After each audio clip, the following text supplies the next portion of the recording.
Hello, this is BALA'S. We have been struggling with this COVID for the past 2 years with the hope and some expectation that a day will come that we will all overcome this infection and we'll get away from this virus because it was a new virus for us. But the purpose of this video is people who have recovered, who have vaccinated, we all believe that okay, I had two vaccines, I won't get, but we got. Now I got it, so I have got infection induced immunity as well as vaccination induced immunity. So I won't get it again. That is also proved to be negative. But forget about all those things. Now, what really happens in this disease is there are many people, even after complete recovery, they suffer from the after effects of this problem for months and years. And even after getting over from the crisis, if you are experiencing a lot of symptoms and signs which are related to this COVID, then we call this a type of sufferings, or we coin this people as long haulers. And the condition we call it long COVID. Any disease for that matter will have a natural history, in the sense you get the disease or you contract the disease and the organism enters and you suffer with either all the clinical symptoms, a part of the clinical symptoms, and resides there. It will be there in your body, and either with the treatment or without treatment you completely recover. If you take this COVID, usually in the first wave, we gave about 21 days, and in 3 weeks, most of the people recovered from the disease. Now, this Omicron, we are only expecting only a week or 10 days. Within that time, they come out of this problem and they recover completely. So, we are isolating that particular period in which the person is infective to others. Now, as far as this long COVID is concerned, so how do you define, or what is the duration to define that this person is having long COVID? Any person who experiences this problem for more than 12 weeks, that is 3 months, then he is considered to be having this long COVID syndrome.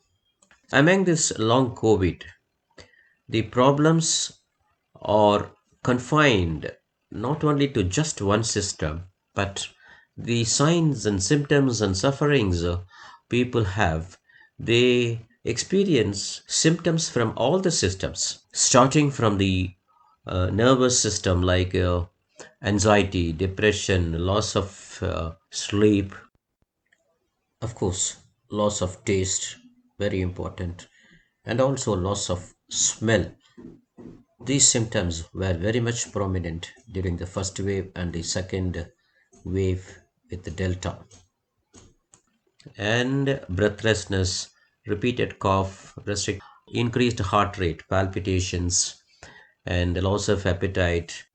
All these. So when you combine all those things, the after effect of the COVID can cause problem with all the systems actually. You cannot pinpoint this is the only system which will be involved in COVID, or only these type of symptoms and signs you will have after recovery. You have physical sufferings. Apart from that, you have what is called a mental suffering. You can call it as a trauma, the big stress you have come out of it. With all this, one particular experience, I won't say a symptom or sign or like that, I will say it's an experience, because people who have come out of COVID experience a group of disturbances, distressing disturbances, which is not just exclusively seen in this type of people, but it is seen with various other diseases also, especially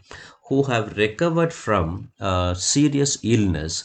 They suffer this type of experience. I won't call it as a disease or a disorder. It is an experience, and what I mean is what is called the brain fog. Well, the term itself shows that it is something concerned with brain, the neurological system or the nervous system. The next word, fog, means nothing but something like a misty atmosphere, a cloudy atmosphere where the visibility is poor. You are traveling in a car in a hill station early morning, you will see this fog. And after some time, this fog disappears because it is something concerned with the environment, climate, and the timing, etc. Once you get a small sunshine, the fog disappears. The same thing here also. This brain fog will also disappear after some time. Then why should I talk about this now? Simple reason. How long it will take to disappear, nobody knows. Very difficult. Because the response to a disease differs from person to person. Because it is not a physical phenomena, it is something like a psychological phenomena also. So, how much you are affected, how long you are going to experience these distressing symptoms, we cannot definitely say.